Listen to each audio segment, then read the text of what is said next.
줄무늬 애벌레 한 마리가 있습니다. 어느 날 이 줄무늬 애벌레는 혼자서 먹이를 먹다가 자신을 닮은 애벌레들이 어딘가를 향하여 열심히 가고 있는 광경을 목격하게 됩니다. 줄무늬 애벌레는 속으로 이렇게 생각합니다. 어라, 쟤들은 어디를 향해서 열심히 가고 있는 거지? 혹시 저곳에 가면 뭔가 특별하고 대단한 것들이 있나? 무료한 일상을 달래고 호기심을 충족시키기 위해 줄무늬 애벌레는 먹이를 먹던 일을 중단하고 자신을 닮은 친구들을 따라가기 시작했습니다. 그렇게 줄무늬 애벌레는 친구들을 따라가다가 거대한 탑과 마주하게 됩니다. 그런데 그 탑을 가까이서 바라보니 애벌레 친구들이 어디 높은 곳을 향해 앞다투어 올라가서 생긴 거대한 애벌레 탑이었습니다. 그 애벌레 탑을 보고 줄무늬 애벌레는 또 생각합니다. 와, 대단히 높은데? 그동안 혼자서 지루하게 살았는데 저 위에는 무언가 대단하고 특별한 게 있나 보다. 나도 친구들을 따라서 탑 정상으로 가봐야겠다. 이렇게 부푼 기대를 안고 줄무늬 애벌레는 탑을 기어오르기 시작합니다. 하지만 줄무늬 애벌레는 탑 위에 무언가 특별하고 대단한 것이 있을 것이라는 미련을 죄송합니다. 애벌레는 탑을 오르기 시작합니다. 줄무늬 애벌레는 중간에 탑을 오르다가 노란 애벌레를 만나 사랑에 빠져서 잠시 탑을 내려오기도 합니다. 하지만 줄무늬 애벌레는 탑 위에 무언가 특별하고 대단한 것이 있을 것이라는 미련을 버리지 못하고 강렬한 욕망에 이끌려 다시 탑에 기어오르게 됩니다. 탑의 정상에 거의 다다랐을 무렵 줄무늬 애벌레는 충격적인 대화를 하나 듣게 됩니다. 한 애벌레가 이렇게 말을 하는 것이었습니다. 뭐야, 기껏 올라오는데 아무것도 없잖아. 이 소리를 들은 다른 애벌레가 핀잔을 줍니다. 쉿, 조용히 해. 다른 애벌레들은 아직 모른단 말이야. 다른 애벌레들이 이 사실을 알면 탑이 무너져서 우리도 같이 죽게 된다고. 줄무늬 애벌레는 두 애벌레의 대화를 듣고 난 후 탑 위에는 아무것도 없다는 사실을 확인하고 허무함에 탑을 내려오게 됩니다. 그러면서 탑을 올라올 때 보지 못했던 다른 애벌레들의 표정에서 서로를 짓밟고 올라가려는 이기적인 모습을 발견하게 됩니다. 그리고 반성합니다. 아, 나도 얼마 전에는 쟤네들처럼 다른 애벌레들을 밟으며 올라갔었구나. 들려드린 이야기는 트리나 폴러스라는 작가가 쓴 꽃들에게 희망을 이라는 책의 내용의 일부입니다. 작가는 이 애벌레의 이야기를 통해 어떤 메시지를 전하고 싶었던 것일까요? 애벌레의 모습들이 우리와 무척 닮았음을 아마도 다들 느끼셨을 것입니다. 누가 정했는지도 모르는 어떤 높은 곳을 향해 다른 일들과 경쟁하고 그들을 짓밟으며 탑을 오르는 애벌레는 영락없는 우리의 모습입니다. 현실 속에 존재하는 무한 경쟁의 허무함을 작가는 우화를 통해 꼬집고 있는 것이죠. 지금으로부터 약 2000년 전 이스라엘에는 마치 애벌레 탑처럼 무한 경쟁을 불러일으키는 한 연못이 있었습니다. 그곳은 예루살렘 성 양문 곁에 있는 못으로서 베데스다라는 이름을 갖고 있었습니다. 베데스다는 은혜의 집이라는 뜻입니다. 베데스다는 당시 유대인들에게 영험이 있는 아주 신비로운 연못으로 알려져 있었습니다. 전승에 따르면 주님의 천사가 내려와서 물을 이렇게 휘젓는데 이렇게 물이 움직인 뒤에 맨 먼저 들어가는 사람은 무슨 병이든 치유가 되는 놀라운 기적이 일어났습니다. 가장 먼저 들어간 사람, 그러니까 1등으로 들어간 사람에게만 치유의 혜택이 돌아간 것이었죠. 우리는 이런 맥락 안에서 베데스다 주변에서 일어났을 법한 일들을 상상해 볼 수 있습니다. 가장 먼저 들어가는 사람만 나을 수 있었기에 당연히 치열한 경쟁이 있었을 것입니다. 흔하게 볼 수 있는 장면은 몸이 불편한 사람들이 그 경쟁에서 이기기 위해서 가족이나 친한 친구들에게 자신을 물에 빠뜨려 달라고 부탁하는 것이겠죠. 이와 달리 지인들은 별로 없지만 물질적으로 여유가 되는 사람들은 자신을 연못에 빠뜨려줄 도우미를 고용하거나 혹은 주변에 있는 다른 사람들을 돈으로 매수해서 먼저 연못에 들어갈 생각을 했을 것입니다. 한편 권력이 있는 사람들은 힘으로 주변 사람들을 다 제압하고 연못의 물이 요동치기 시작할 때 여유롭게 물속으로 풍덩 들어갔을 것입니다. 또 어떤 사람들은 우사인 볼트처럼 타고난 달리기 실력을 가졌을 수도 있습니다. 물의 움직임을 보자마자 쏜살 같은 속력으로 달려가서 연못에 풍덩 하고 빠졌을 것입니다. 이렇게 다양한 형편과 능력을 가진 사람들이 모여서 각축전을 벌이던 곳이 베데스다 연못이라고 우리는 상상해 볼 수 있습니다. 치열한 경쟁을 통해 승자만을 기억하고 수많은 패배자를 양산해내는 이 베데스다는 은혜의 집이 아니라 승자의 집 혹은 1등만 기억하는 더러운 연못으로 그 이름을 바꿔야 할지도 모르겠습니다. 개인적인 생각이지만 정말 이 연못을 천사가 와서 휘저었는지도 의문입니다. 승자만이 누릴 수 있는 혜택을 지급하는 것은 천사보다는 천사로 위장한 악마에게 더 어울리는 역할일 것입니다. 앞서 말씀드린 애벌레들의 탐만큼이나 역설적인 장소가 은혜 없는 은혜의 집 베데스다 연못이었습니다. 오늘 우리가 읽었던 성경 본문은 이런 치열한 경쟁 현장에 있었던 한 사람을 주목하고 있습니다. 그 사람은 5절에 나와 있듯이 38해 된 병자입니다. 우리는 오늘 본문만으로는 그가 정확하게 어떤 병을 앓고 있었는지 가늠하기가 어렵습니다. 다만 38년이라는 오랜 시간 아팠다는 사실만을 우리는 알 수 있습니다. 이 병자를 더 애처롭게 바라보도록 하는 것은 오늘 본문에 제시된 시간적인 상황입니다. 1절에 기록된 대로 그날은 유대인의 명절이었습니다. 당시 유대인들은 절기를 보내기 위해 하나님의 성전이 있는 예루살렘으로 모여야만 했습니다. 예루살렘은 그 어느 때보다 많은 사람들로 북적거렸습니다. 오랜만에 만난 친척들이 서로의 안부를 묻고 음식을 나누고 모처럼 즐거운 시간을 보내고 있을 그 시간, 오늘 본문에 등장하는 38년 된 병자는 나홀로 쓸쓸히 베데스다 곁에 누워 있습니다. 연못의 물이 요동치기를 바라면서 말이죠. 여느 때처럼 연못을 주시하고 있던 그의 눈앞에 한 사나이가 나타났습니다. 우리 주님이셨습니다. 예수님께서는 명절인데도 불구하고 애처롭게 혼자 누워있는 38년 된 병자에게 다가가셨습니다. 딱 봐도 오랫동안 병을 앓아온 것으로 보이는 병자를 향해 예수님은 너무나도 당연한 질문을 던지십니다. 내가 낫기를 원하느냐? 당연히 병에서 낫고 싶으니까 베데스다 연못 근처에 누워 세워라 내워라 시간을 보내는 이 병자에게 왜 예수님이 이런 뻔한 질문을 하는 것일까요? 누구 약 올리는 것도 아니고 말이죠. 그런데 이어지는 중풍 환자의 대답이 더 기가 막힙니다. 낫고 싶으냐 물으면 당연히 yes or no 혹은 예 혹은 아니요 라고 대답하는 게 정상적일 텐데 38년 된 병자는 뜻밖의 말을 예수님에게 건넵니다.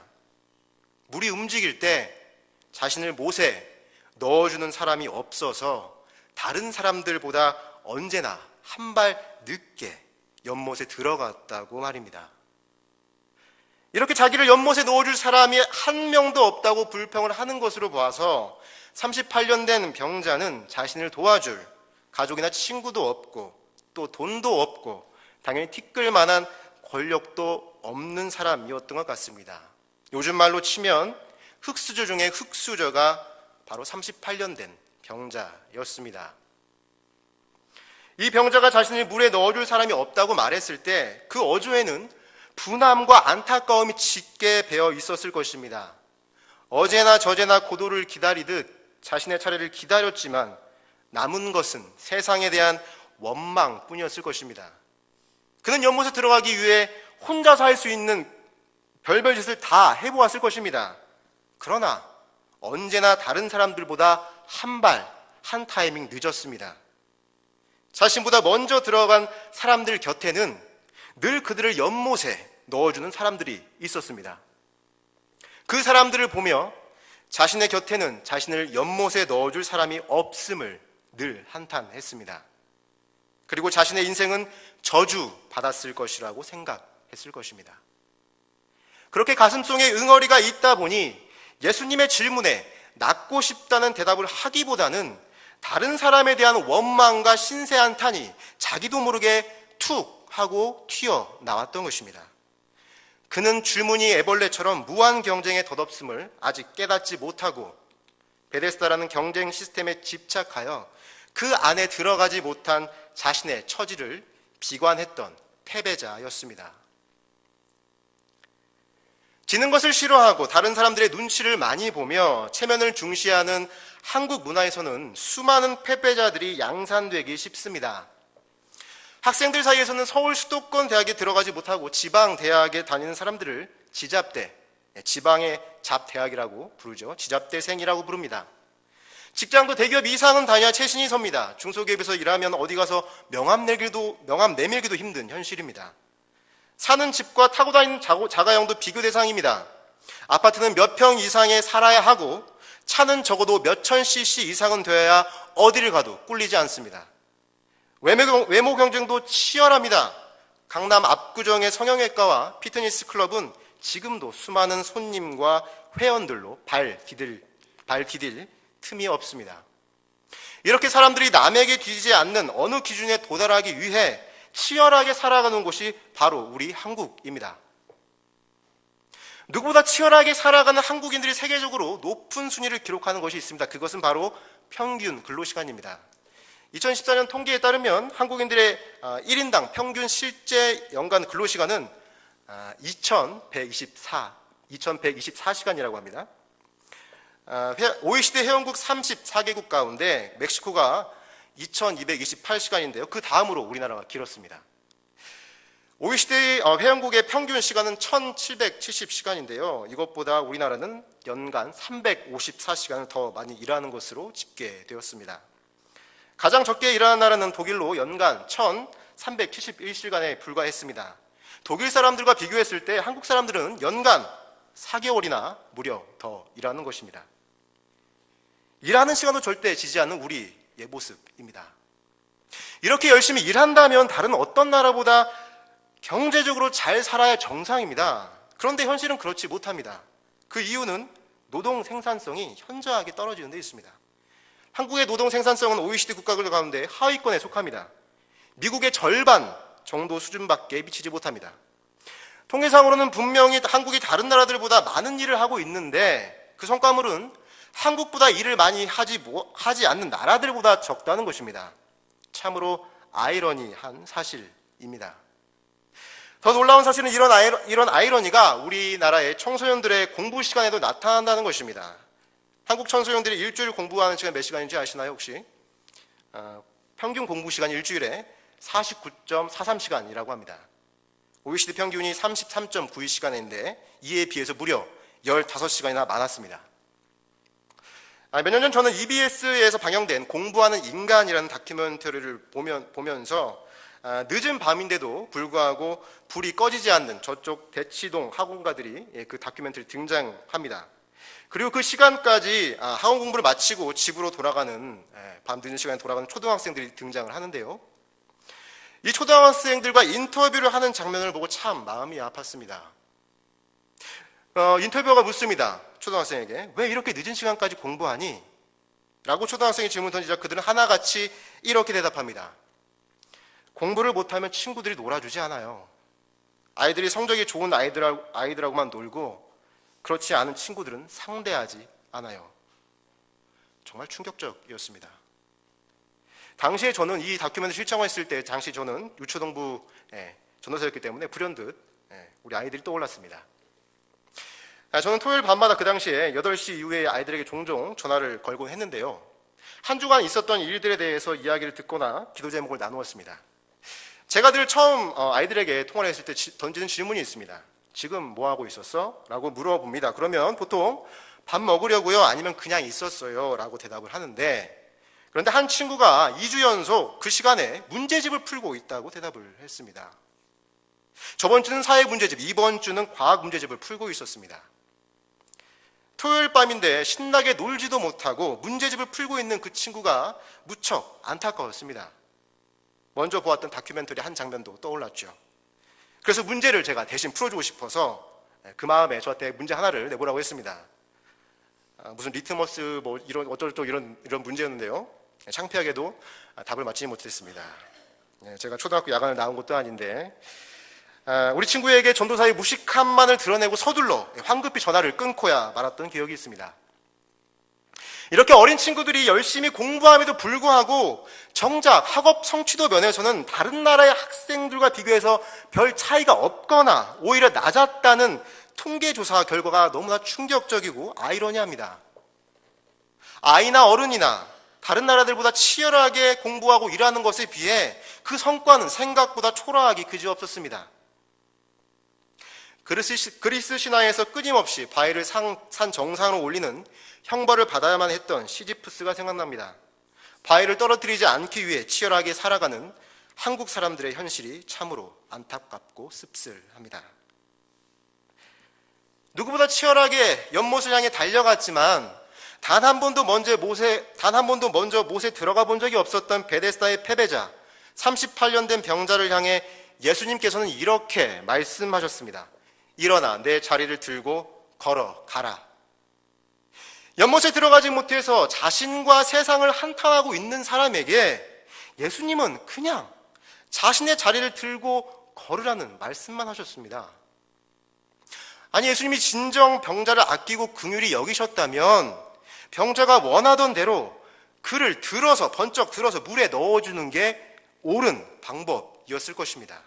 아니면 천사도 행하는 이적인데 하나님이신 예수님께서 직접 연못 근처로 가서 살짝 손가락을 물에 휘저은 다음에 몰래 이 병자에게만 가서 내가 물 휘저을 테니까 그 타이밍 되면 들어가 이렇게 하실 수도 있었을 텐데 대체 왜 굳이 예수님은 일어나 내 자리를 들고 걸으라는 말씀을 하시는 것일까요?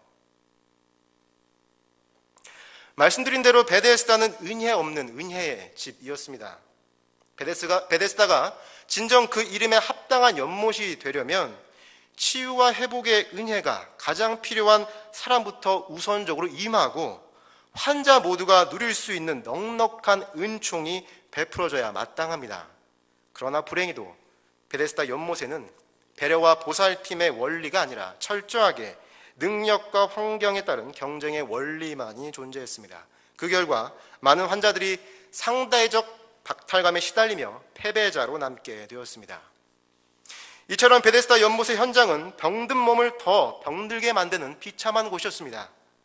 38년 된 병자가 베데스다에 있는 한 그는 나을 수 없었습니다. 게다가 그는 자신의 낫지 못함을 남에게 돌리는 피해의식에 사로잡혀 있었습니다. 이 생각이 38년 된 병자를 더욱 더 병들게 만들었습니다. 주님께서 38년 된 병사에게 일어나 걸으라 라고 말씀하신 것은 병들고 생명이 없는 그 베데스다를 하루빨리 떠나버리라는 이야기였습니다. 마음의 병까지 얻게 한 그 연못과 결별하라고 강하게 말씀하신 것이죠. 놀랍게도 예수님의 말씀이 선포되자마자 38년 된 환자는 자신의 병이 완치되었음을 느끼고 벌떡 일어나 자리를 들고 걸어가게 되었습니다. 그는 자신에게 커다란 박탈감을 안겨주고 과도한 피해의식을 불러일으키게 한 베데스다를 드디어 떠나게 되었습니다. 그랬더니 그를 괴롭히던 모든 병들이 순식간에 사라지고 말았습니다. 우리는 누구나 우리만의 베데스다 연못을 안고 살아갑니다. 그 연못에 들어가야만 자신이 가지고 있는 모든 문제들이 해결될 것이라고 믿습니다. 그러하기에 우리의 기도 제목은 언제나 늘 베데스다 연못을 향하고 있습니다. 주님께서 우리를 누구보다 더 빨리 그 연못에 넣어주기를 바라며 기도드립니다. 연못 밖에는 그 어떤 생명과 가능성이 없다고 믿기에 한시도 베데스다 곁을 떠날 생각을 하지 않습니다. 그러나 주님께서는 우리에게 강한 어조로 말씀하십니다. 베데스다를 떠나라. 베데스다를 떠나는 것은 우리가 안고 있는 모든 문제의 해결을 결코 중단하는 것이 아닙니다. 도리어 주님께서 우리의 모든 문제와 아픔들을 직접 해결해 주신다는 믿음을 갖는 것입니다.